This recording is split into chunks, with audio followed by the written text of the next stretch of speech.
Hermanos, que Dios nos siga bendiciendo en esta mañana. ¿Cuánto alaban al Señor? Porque Él es bueno y para siempre son sus misericordias. En esta mañana vamos a hablar del tema Esperemos en el poder de Dios. Usted puede pensar en otro tema, tal vez confiemos en el poder de Dios o hagamos lo que a Dios le agrada. Cualquier tema que usted tenga que le venga a la mente está bien para mí. Esperemos siempre en el poder de Dios. Este Salmo 42 fue escrito por uno de los hijos de Coré. Y en una alocución pasada estuvimos hablando sobre los hijos de Coré. Fíjense que para recordarles, los hijos de Coré eran personas que descendían de un padre no muy bueno.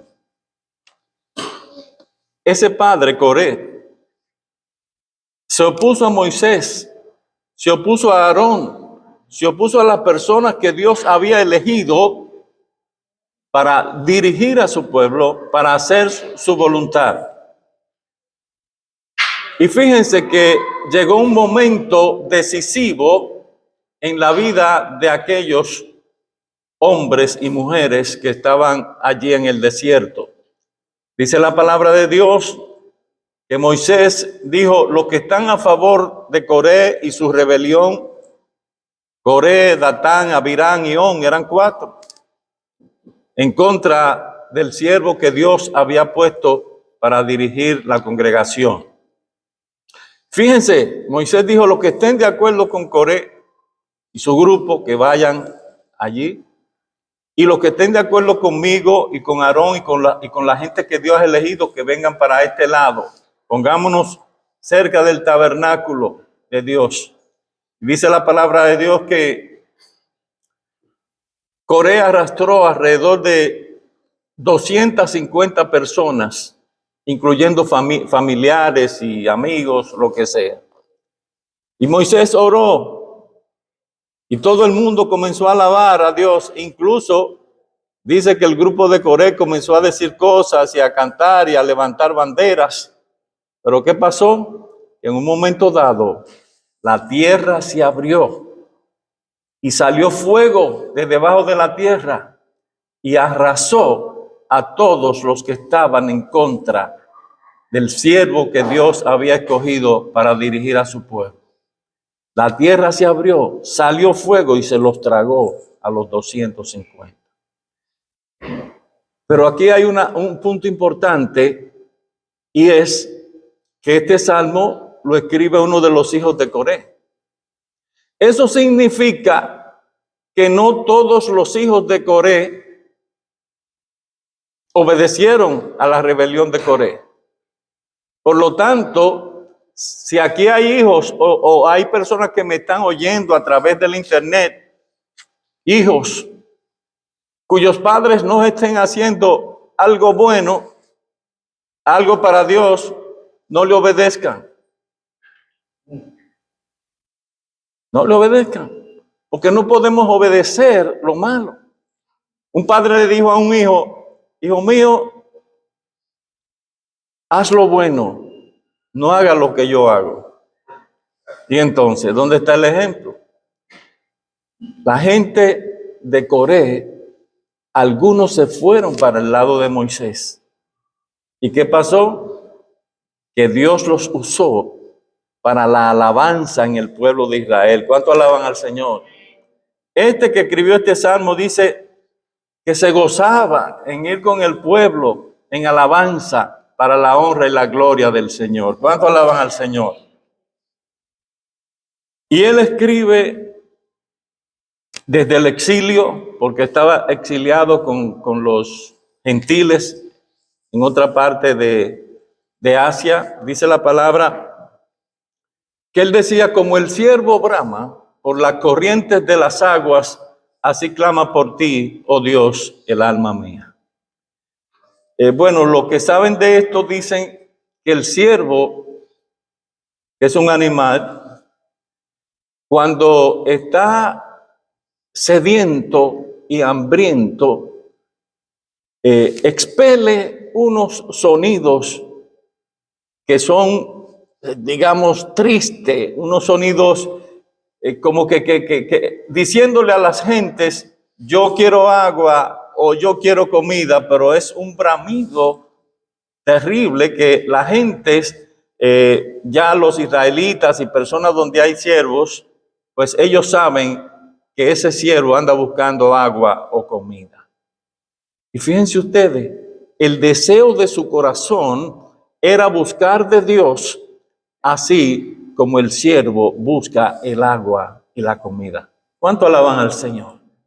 ¿Cuántos estamos buscando a Dios en este tiempo como esos siervos? ¿Cuántos nos estamos inclinando delante de Dios? ¿Cuántos estamos diciéndole a Dios, Señor, yo quiero hacer tu voluntad?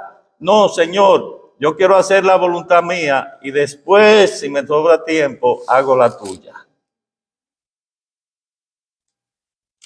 Tenemos que meditar en nuestros corazones si verdaderamente le estamos sirviendo a Dios, si verdaderamente creemos en el poder de Dios, en el poder del Espíritu Santo que Dios ha puesto en nosotros para librarnos de tantas cosas que nosotros mismos no nos podemos librar.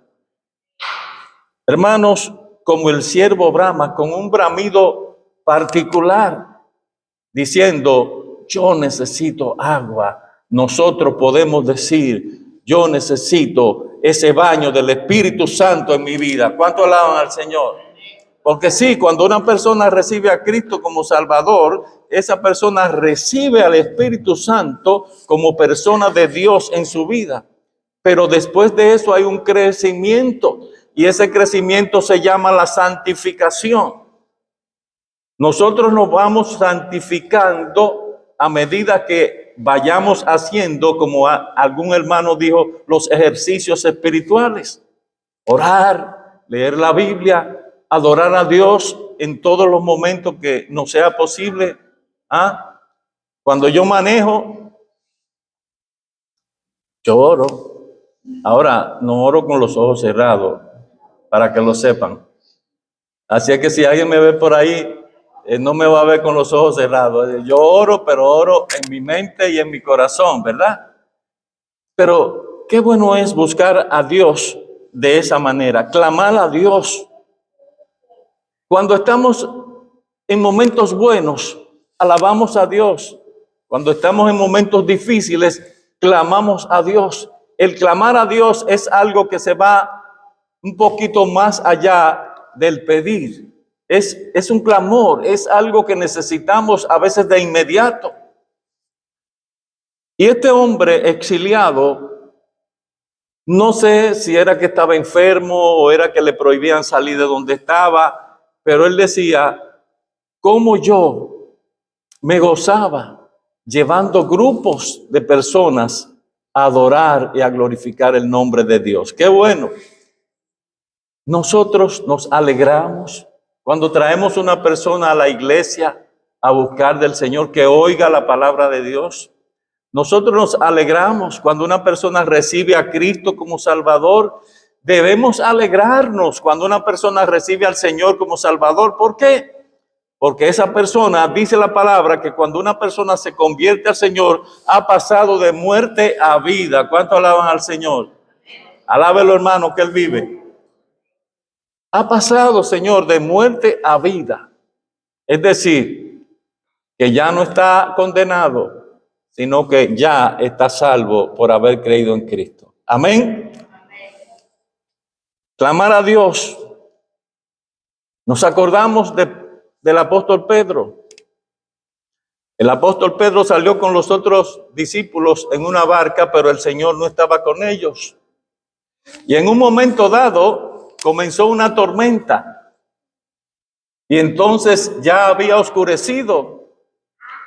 Y dice que esa barca se movía de una manera bien fuerte, y no es fácil, porque yo estuve en un crucero una vez y las olas comenzaron a moverse de una forma diferente, no estaban quietas y comenzaron a dar contra el barco, y Anita y yo estábamos como en la tercera planta y dijimos, bueno, vámonos para la cuarta.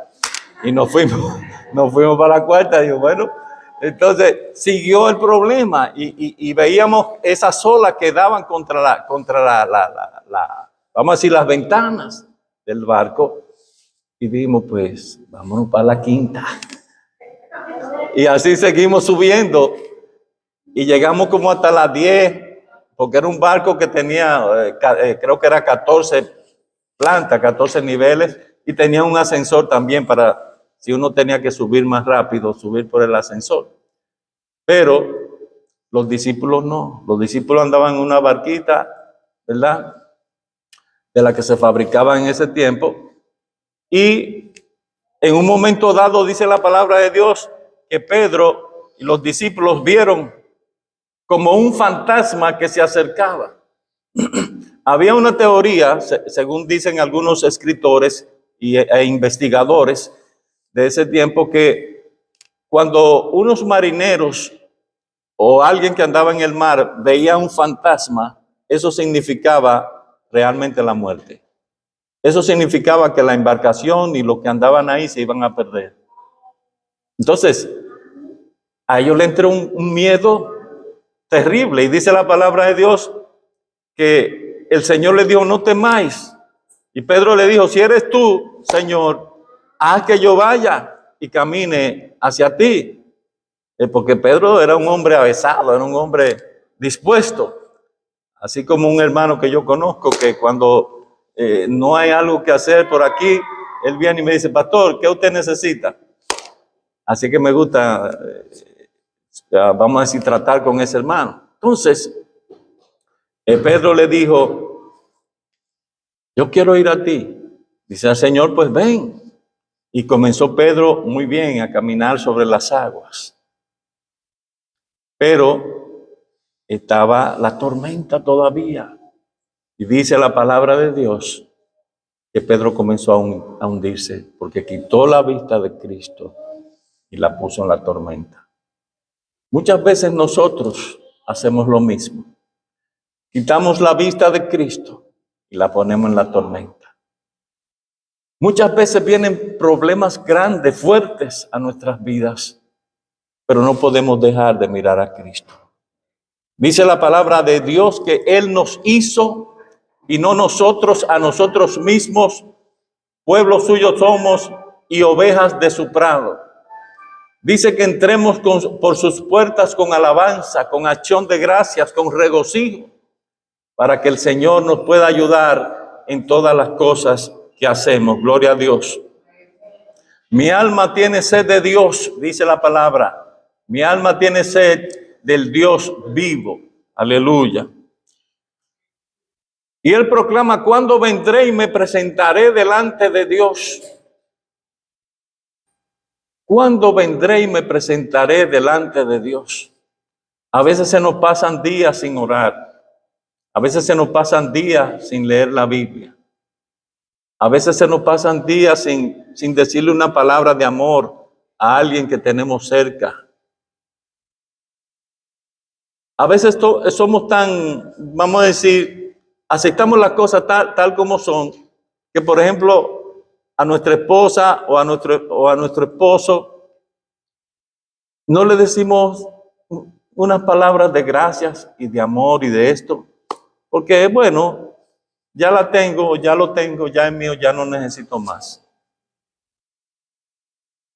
Sí, hay muchas que se están riendo, yo no sé por qué.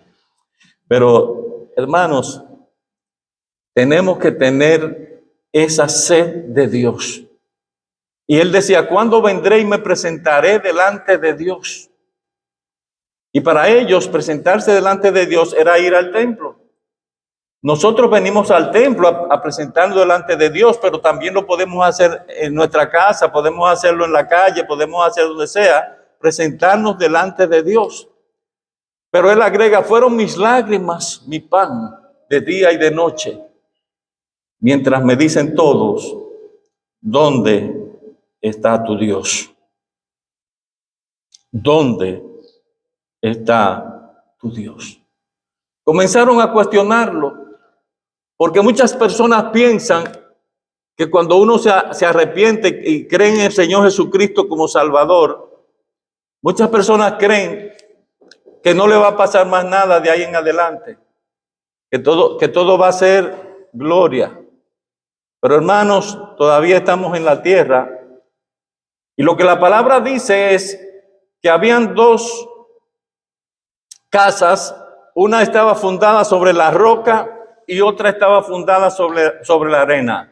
Dice que vinieron vientos, que vinieron tempestades y que fue grande la ruina de la casa que estaba fundada sobre la arena, pero la que estaba fundada sobre la roca permaneció firme. ¿Cuánto alaban al Señor? La roca representa a Cristo Jesús en nosotros y a Dios el Espíritu Santo que nos guía en todas las cosas. ¿Cuánto alaban a Dios?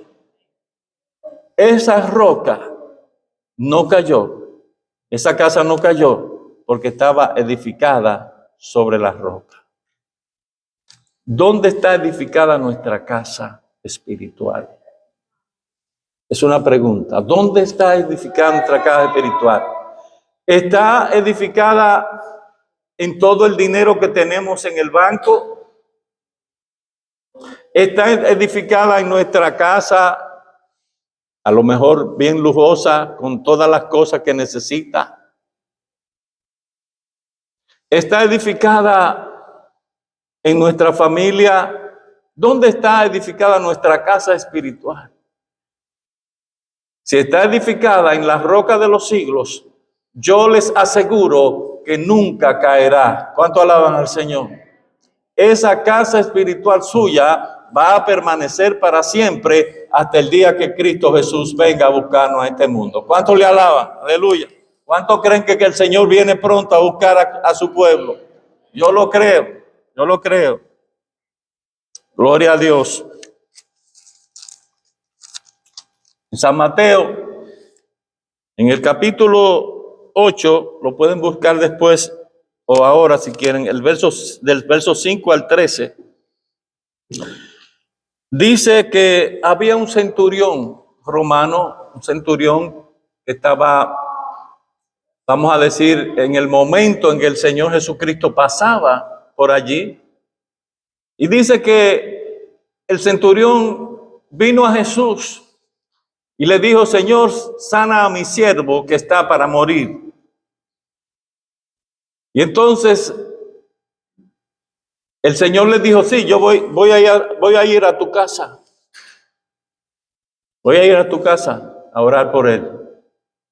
Pero él le dijo, Señor, yo soy un centurión. En otras palabras, yo soy un jefe.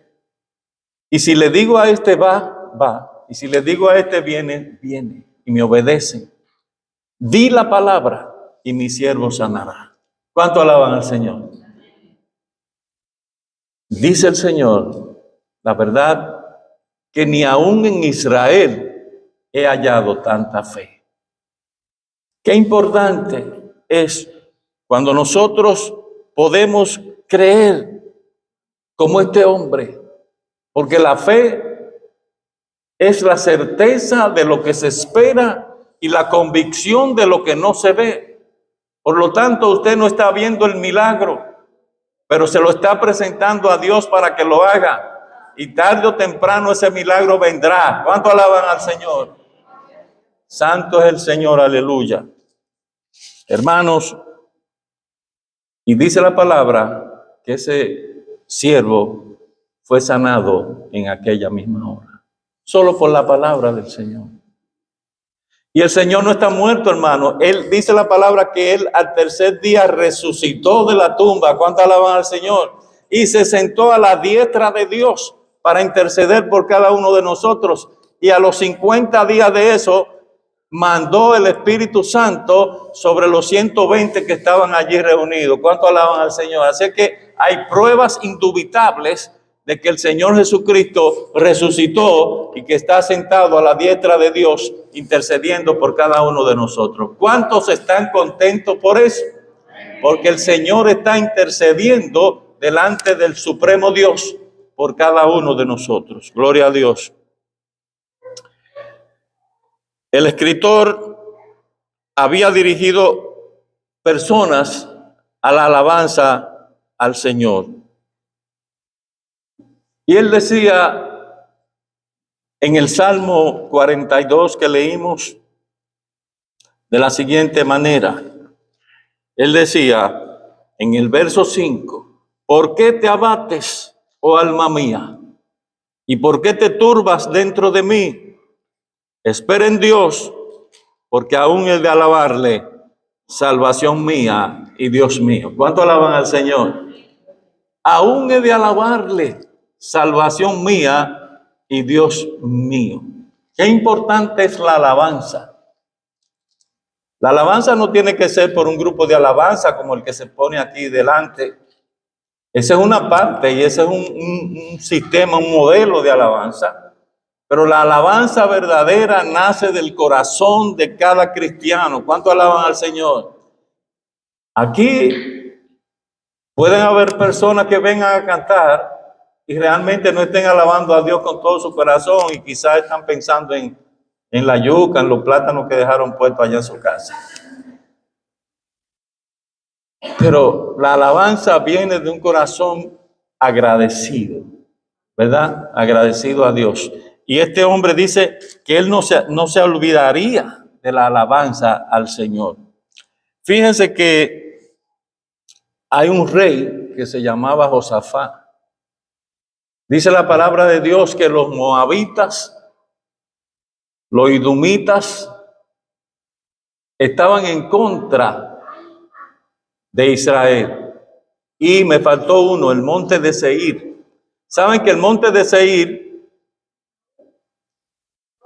eran los descendientes de Esaú? Esaú era el hermano de Jacob, pero con todo y ellos ser primos de los israelitas, se unieron a los amonitas y a los idumeos para venir a atacar a Israel. Y esos tres grupos se unieron para venir a atacar a Israel. Y Josafat dijo, nuestro ejército no puede hacer nada contra ellos. Pero hay una cosa que yo voy a hacer. Voy a poner personas a adorar a Dios, a alabar a Dios, a tocar el shofar, a hacer cosas para alabar a Dios. Y dice la palabra de Dios que él puso a alabar a las personas a Dios. Y cuando el ejército comenzó, parecía que habían, no sé, millones de israelitas que le cayeron arriba a esos tres pueblos y fueron vencedores. ¿Cuánto alaban al Señor? Nosotros también somos atacados. No crean. Algunas personas dicen, ven a Cristo para que no tenga problemas, para que nadie te ataque. No, eso no es la verdad. Cuando venimos al Señor, nos tiramos a Satanás de enemigo. Y Satanás, dice la Biblia, que tiene ángeles caídos, tiene principados, tiene potestades, tiene gobernadores de las tinieblas, está organizado en su ejército. Incluso dice Daniel que cuando Dios le mandó la respuesta a Daniel sobre la oración que él hacía, el ángel Gabriel venía a traerle la respuesta. Pero un principado de Persia lo detuvo y no pudo seguir con la respuesta. Tuvo que pelear contra el principado. Y dice el ángel a Daniel, yo venía, desde que tú oraste, tu oración fue oída y fue respondida. Y yo te traía la respuesta, pero no pude pasar porque el grupo de demonios de Persia lo detuvo por 21 días peleando. Y dice, y tuve que llamar al arcángel Miguel para que viniera y me defendiera y entonces yo llegar con la noticia. Hermanos, no venimos al Señor para no tener enemigos. Tenemos enemigos espirituales y tenemos enemigos carnales también, que quieren que el evangelio deje de ser. Hay un nuevo orden mundial que está planificado para el 2030, para que no hayan iglesias, para que no hayan personas que adoren a Dios. Y están trabajando para eso. Según leí algunas personas que son muy buenos escritores e investigadores, ellos dicen que la pandemia del COVID-19 fue inventada en China para que las iglesias, muchas de ellas se cerraran. Y lo lograron en algún sentido. Y le doy las gracias al hermano Douglas porque esta iglesia cerró, la americana. Y como ellos cerraron, todo el mundo tenía que irse de aquí. Entonces, tuvimos 2 meses cerrados y el hermano Douglas me dijo, pero pastor, tenemos a dónde ir. Digo yo, bueno, ¿a dónde vamos? Dice Douglas, pues vámonos al parque. Allá hay mesa, allá hay silla y hay de todo. Y duramos 2 meses en el parque, haciendo los cultos y adorando a Dios. No lograron que esta iglesia se cerrara, pero son nuestros enemigos y quieren desbaratar la obra de Dios en el mundo. Tenemos que orar y tenemos que alabar a Dios, porque en la alabanza a Dios está la victoria. ¿Cuánto alaban al Señor? Hay una mujer que aparece en el capítulo 13 de San Lucas. Esta mujer era una mujer encorvada. Dice la palabra, capítulo 13 y verso 10, que esta era una mujer que estaba encorvada. Tenía 18 años, enferma de la columna. Que si se encorvó es porque la columna falló. Dice que cuando Jesús la vio, le dijo, mujer, eres libre de tu enfermedad. Y la gente comenzaron a criticar al Señor. Comenzaron a criticarlo porque el sábado no debe hacerse nada bueno, ni se debe sanar a nadie. Tradición. Pero la palabra de Dios dice que el Señor le contestó, hipócrita, en el verso 15. Cada uno de vosotros no desata en el día de reposo su buey o su asno del pesebre y lo lleva a beber. ¿Cuánto más esta hija de Abraham que Satanás había atado por 18 años? A veces, hermanos, a pesar de ser hijos de Abraham, estamos atados. Tenemos ataduras. Pero dice la palabra que lo que desatemos aquí en la tierra será desatado en el cielo. ¿Cuánto alaban al Señor? Y lo que atemos aquí en la tierra será atado en el cielo. Nosotros, Dios nos ha dado ese poder para atar y para desatar en el nombre de Jesús. ¿Cuánto alaban a Dios?